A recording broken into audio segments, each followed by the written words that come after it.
jewe nabuze imishatsi. I lost my hair. Imishatsi ikavunguka ivaho sigara hari ahantu ndi bald inyuma. Hanyuma mvamo inzara. Oh my God. Ikibara ni nziza koko. Yes. Uruhu rukavunguka like urumva urabanza ukirabure cyane, uruhu rukavaho like ukamena urundi, inzara zikazamo ibisebe zikagenda zivaho, imishatsi ikavaho, n'amaso nyine ava muri place akaza imbere cyane. Je ndavuga ibyo nabonye kuri jewe, amaso avamo azava muri place yayo cyane nyine mu buryo bukabije ku buryo ntabasha ku blinking amaso yanje. No kuvuga ngo iyo mfashije umurwayi cyangwa se ngaburiye ubushonje, mba nibutse ko nanjye hari igihe nagaburiwe n'umuntu utari kwiriye kuba yangaburira, cyangwa se nasuwe n'umuntu utari kuba yansura, no kuba Imana yarankijije ubwo burwayi nabaranye imyaka 3. Ni ukuvuga ni muri urwo rwego mfite cancer le 23 décembre itariki ya 23 z'ukuno kwezi turimo kuri Saint Joseph le Travailleur kuri Joke, ahantu abantu bazi nka Joke, kuva saa 12 kugera saa 2:30. Uri gitangaza nzahora ndirimba, nzavuga hose kuri Imana.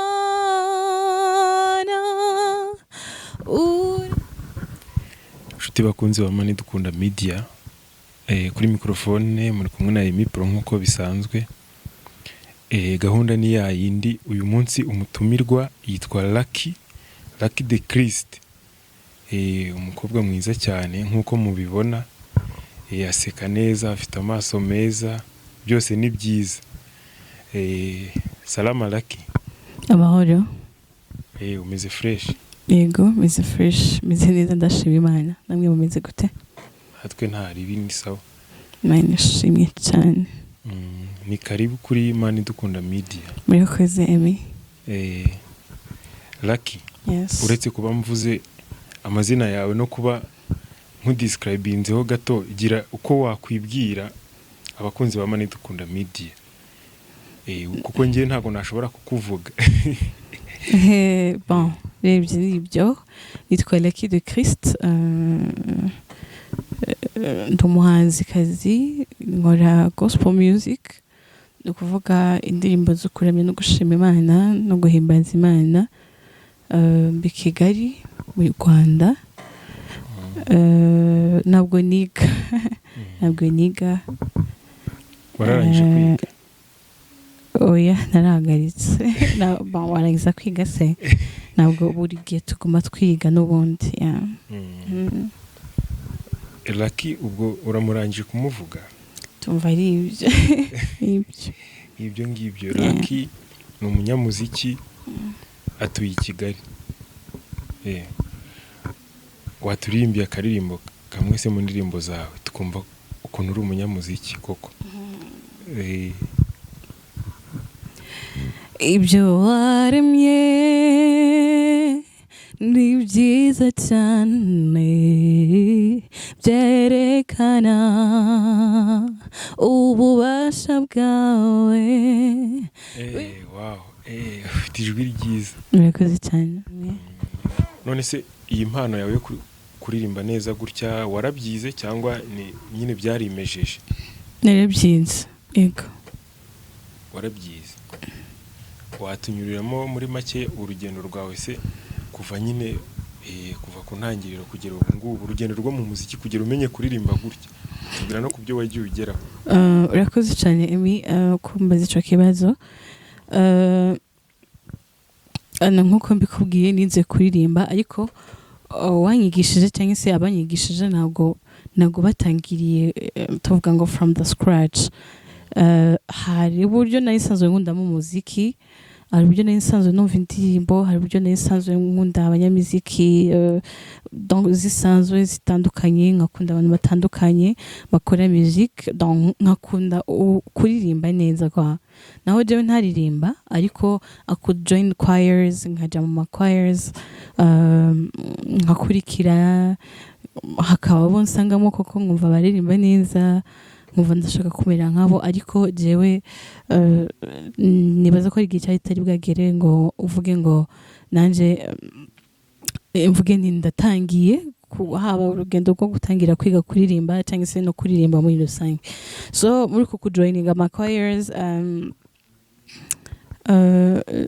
muri 2017 nibwo navuga nagiye na mbere yaho naho nanje mu ma choirs, ariko ari ngo gukurikira nk'abandi, ariko noneho muri 2017 niho navuze noneho can I join a choir and learn to sing, kubera ko nari mbonye umuntu uririmba neza cyane, ndavuga ni wow, so niba umuntu ashobora kuririmba kuriya yari n'umuhungu niba umuntu ashobora kuririmba neza kuriya ari umuhungu, can I try? So nja muri choir yitwa Good News Choir.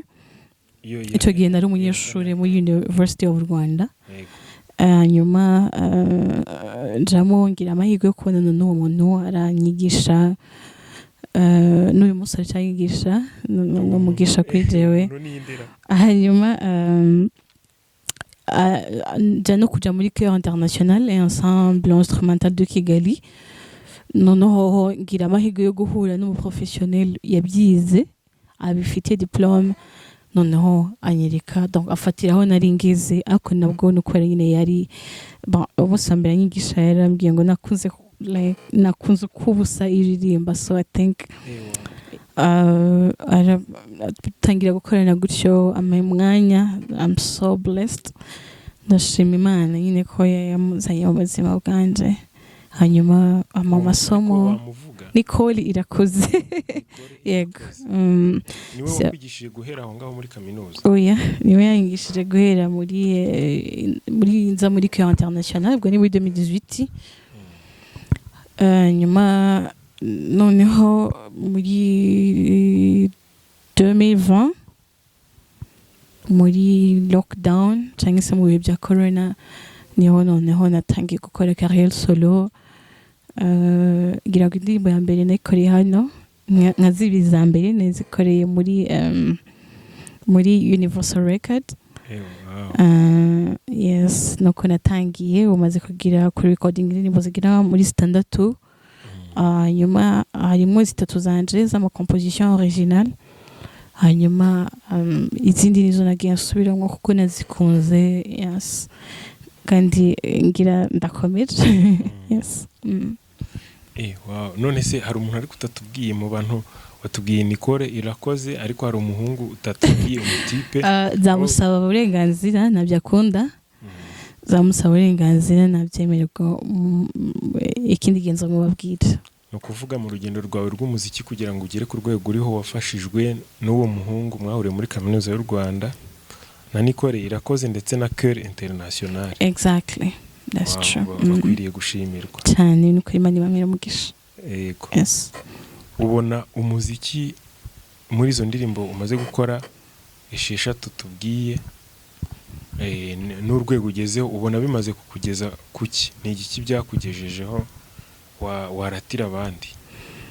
Icambere n'umugisha Imana yaramezagiye n'abantu, no kuvuga music yagiye imfasha guhura n'abantu nibaza ko nari kuzahura nabo nakora music.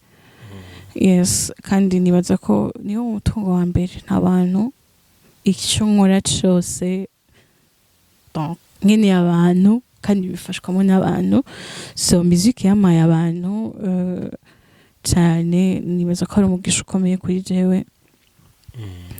Ikindi naco urumva ndi improving muri relations n'abandi, nkani improving no mu miririmbire yanjye, kuko icambere dukora music kubera tuyikunda. I personally do music because I love music, kubera ngo ndakunda umuziki, nico gituma mbikora bigambere. So binzanira ubuzima kuri jewe, ico ni kimwe. Ikindi, the more wiga kuririmba donc ukagenda navuga ni ubimenya kuko aho nari ndi muri 2018 ndi uno munsi nabyo donc hari uburyo bikuzanira navuga gute improvement mu bireho yawe myiza. Ikindi naco ni ibintu nkomeje nibizera ko bifasha n'abandi bantu kuko iyo umuntu aguhamagaye akakubwira jewe indirimbo yawe yamfashije donc navuga ni akegera Imana cyane gusumbaho aho yarari kubera indirimbo naririmbye. That's a very great achievement. Yes, ndifuza rero no gukora n'ibindi bintu byinshi bitandukanye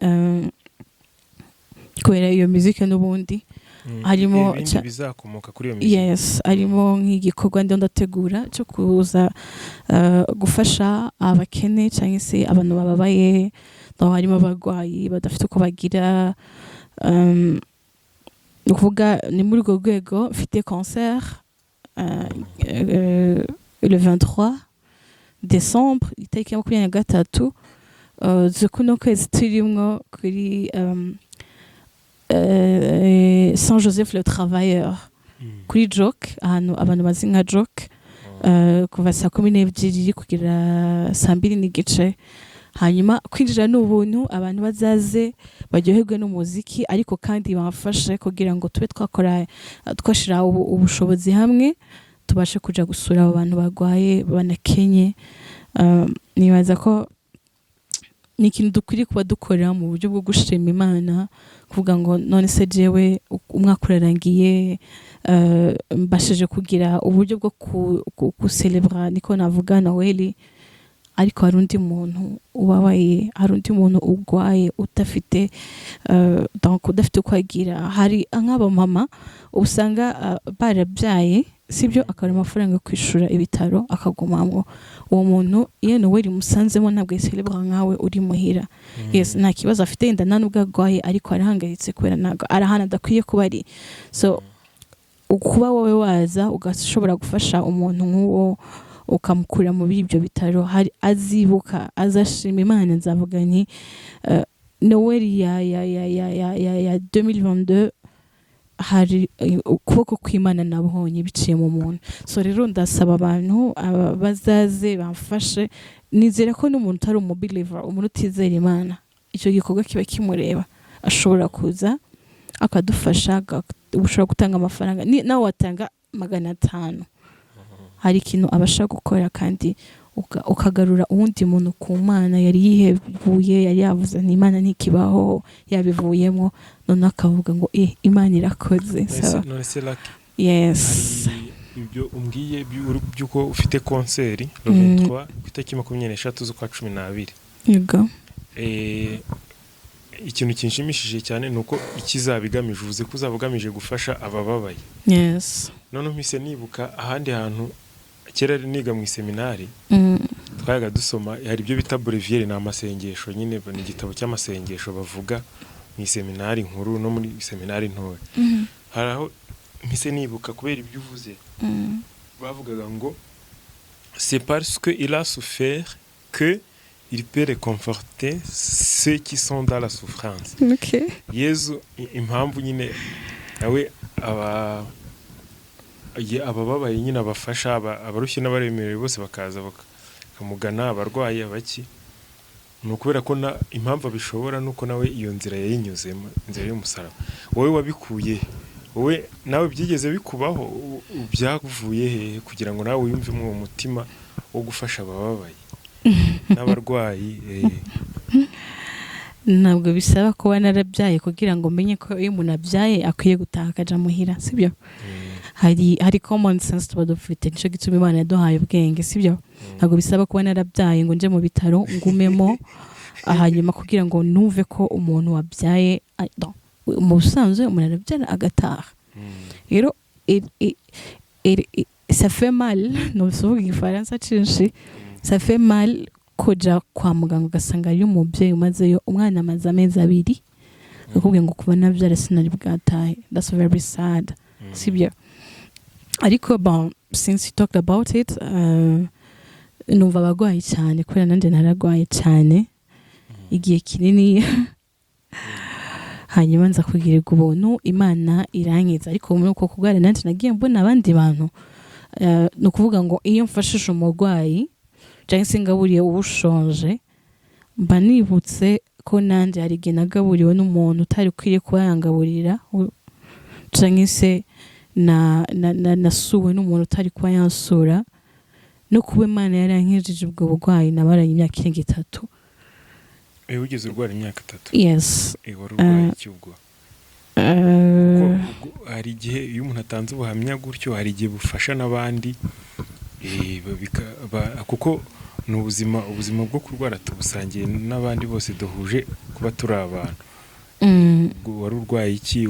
Hyperthyroidism. Inzira wanyuzemo kugira ngo hyperthyroidism iyo ndwara yari ndwaye. Hyperthyroidism. Ubwo bivuye mu Kinyarwanda. Ntabwo mbizi. Ntabwo mbizi mu Kinyarwanda. Ariko ivana n'amahormone umuntu aba afite mu mubiri we. So ntabwo ari common cyane ariko ibaho. Ibimeze iti iyo ndwara, ibimenyetso biba ari ibi?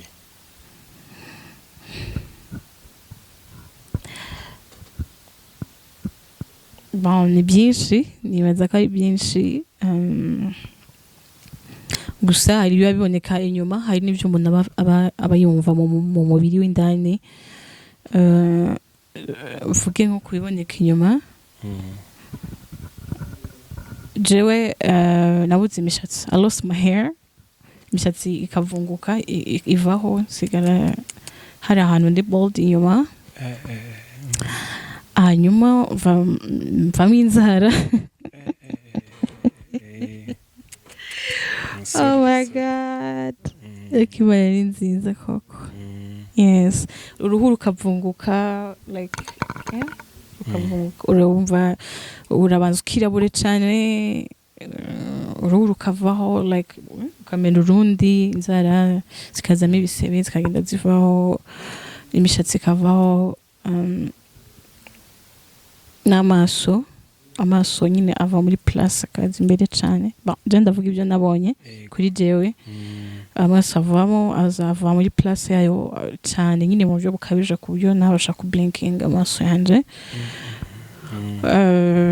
Ikindi donc izigira ama complication agenda asimburana, imisimbura indi cyangwa akabiziza rimwe, akabona kuvyimba uruhu, no kubyimba mu ijosi cyane nyine ku buryo byari bibabaje. Yes. Hanyuma tubasimbyo cyane nibyo ahanini yanavuga no like kugwara utuntu ku mubiri ku buryo nyine ukena kwiyagaza cyane, twinshi kandi tubabaza. So igira ngo urumva habarimo uburwayi ariko harimo nanone n'ama complication y'imiti, ko ufata imiti itandukanye. Hanyuma ubundi ukagira n'ama hypertension, uburi no kuri risque yo kuba warwara amafyigo canke na diabete. Ariko ibyo byose Imana yarabindinze. So ibyo byose warabirwaye mu gihe cy'imyaka? Ntabwo narwaye diabete, ntabwo narwaye rein, ntabwo narwaye umwijima, kubera ubu ufata imiti myinshi cyane.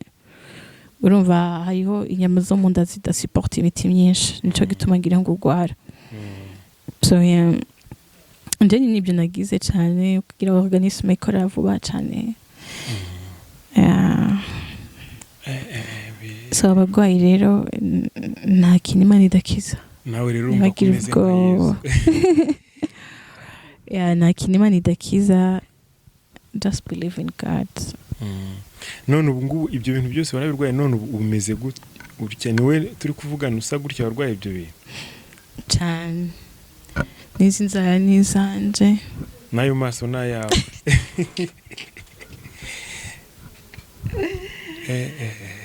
Seigneur, yego. Imana yandika ibigororotse ku mirongo igoramye koko.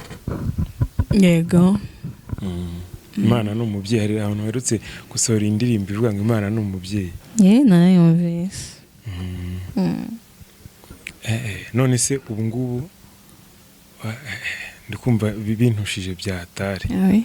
Donc niho wakuye inspiration yo gutegura iyo concert kugira ngo bizagufashe gufasha abandi bababaye?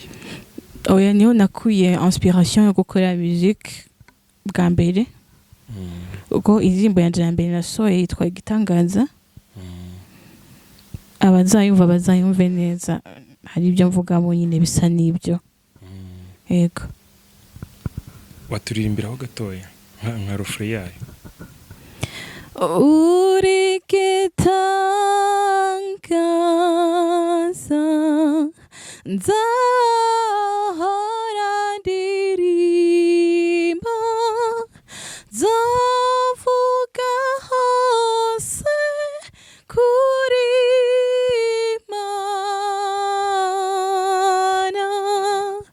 Uri igitangaza.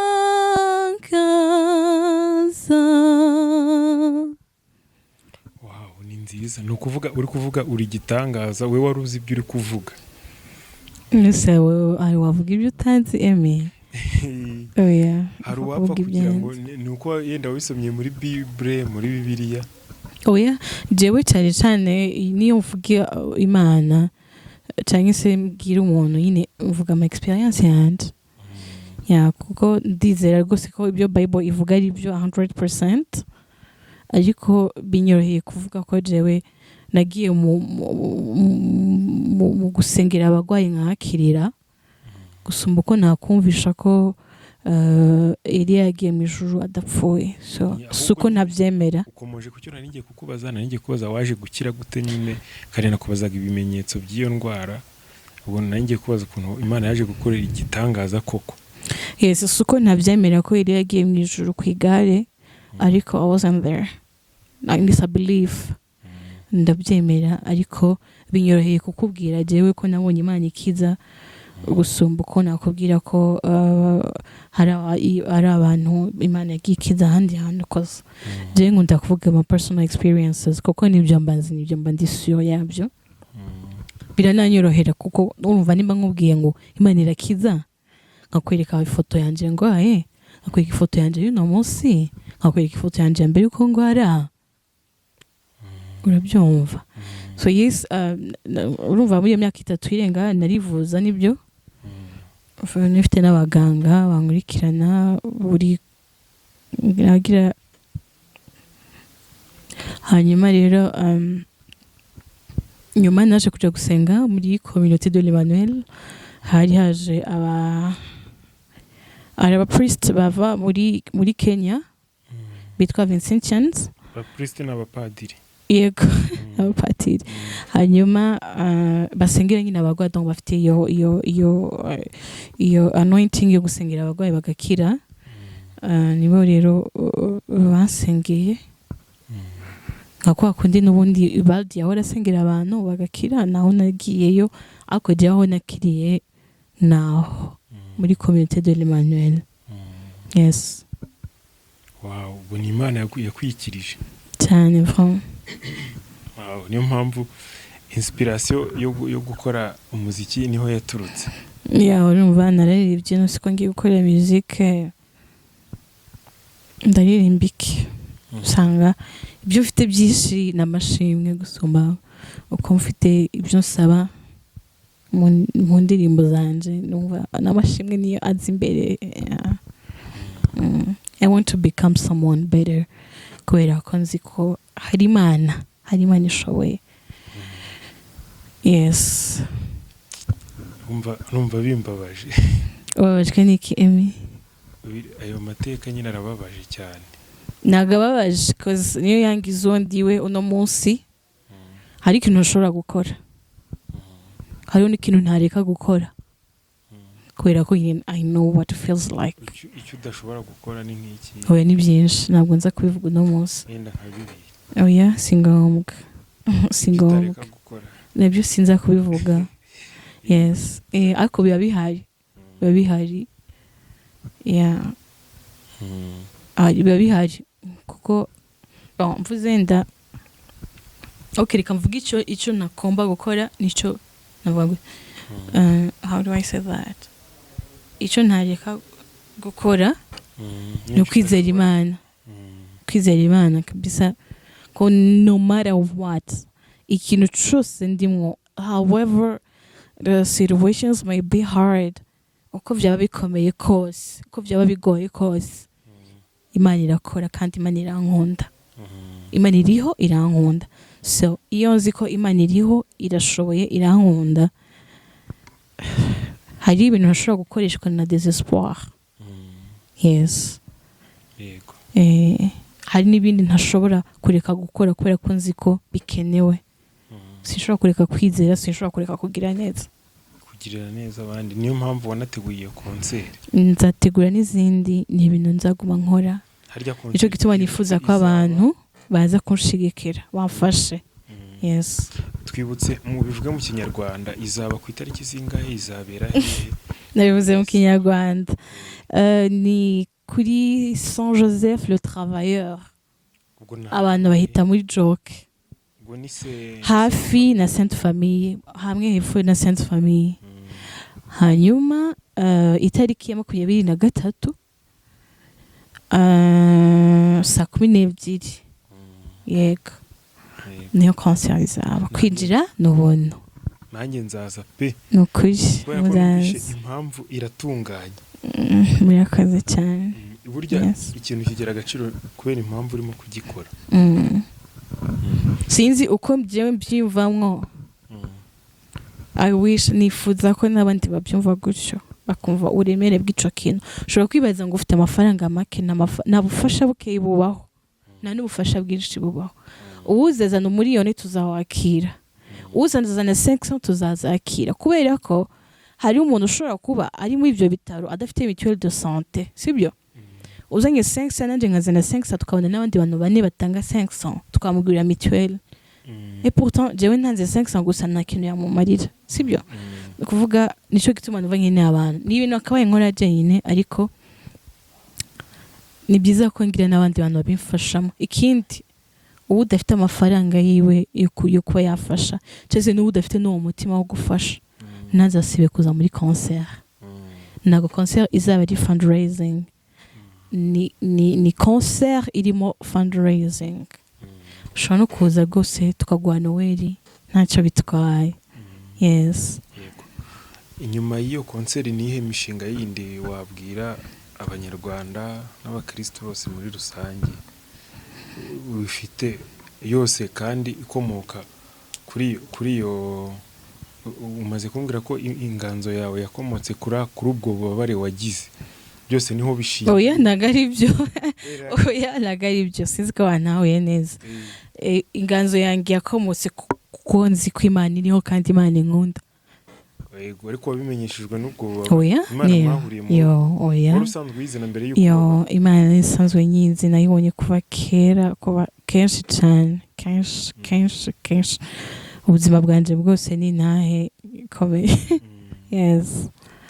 Tubwira niba umushinga wonyine ufite nta yindi mishinga? Oya, nzakomeza muzika nk'uko bisanzwe, nzashira hanze izindi ndirimbo, kandi ndanashima no kuri uburyo abantu bakomeje kunshigikira muzo nabahaye mbere. Hanyuma nk'uko nari mbivuze, ico gikorwa nawe igikorwa kizaba rimwe, ni igikorwa kizaguma kiba, tuzagenda tubamenyesha igihe kizabera, ariko ni ibintu nifuza ko biguma biba. Yes. Hanyuma rero n'ibindi tuzagenda tubibamenyesha.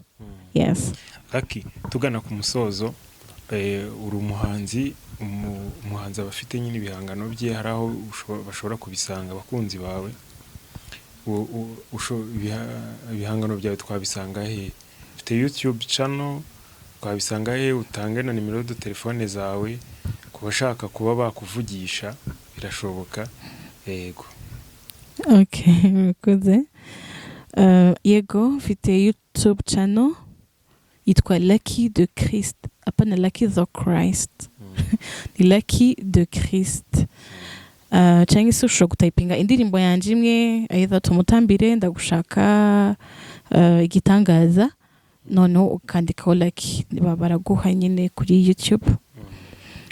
Ni Lucky de Christ. Hanyuma ngera n'ama social media platforms, nayo ni Lucky de Christ, Instagram ni Lucky de Christ, Facebook ni Lucky, Twitter ni Lucky de Christ. hanyuma ngira na Gmail nkoresha, ari abantu nyine atabari buze gushira kuri comment section ngo avuge icyo yifuza, ahubwo abashaka kugira donc ikiganiro nawe. Abo bantu akenshi usanga tugirana ibyo biganiro kuri Gmail, ni luckydechrist@gmail.com. Hanyuma nimero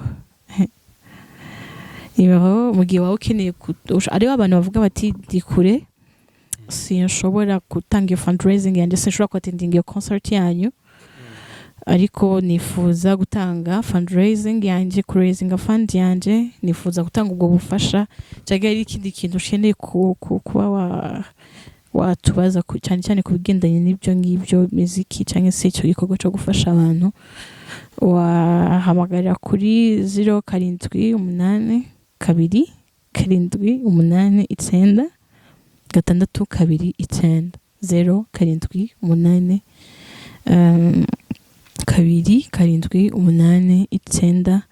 629. Yes. Lucky, urakoze cyane. Murakoze namwe, mani waho umugisha. Gahunda niyo ku itariki 24. Nta kubura, azaba ari kwa gatanu. Tugaburira muri Saint Joseph ku isaha ya saa 12. Nta gucererwa. Gahunda zacu zizatangira saa 12 zuzuye neza. Byiza uze kare, wicara ahantu heza. Yes, wahisemo. Ngo tuzaza tubikurikirane nabyo turakuntu bizagenda. Yego. Urakoze cyane. Murakoze cyane namwe. Nahora.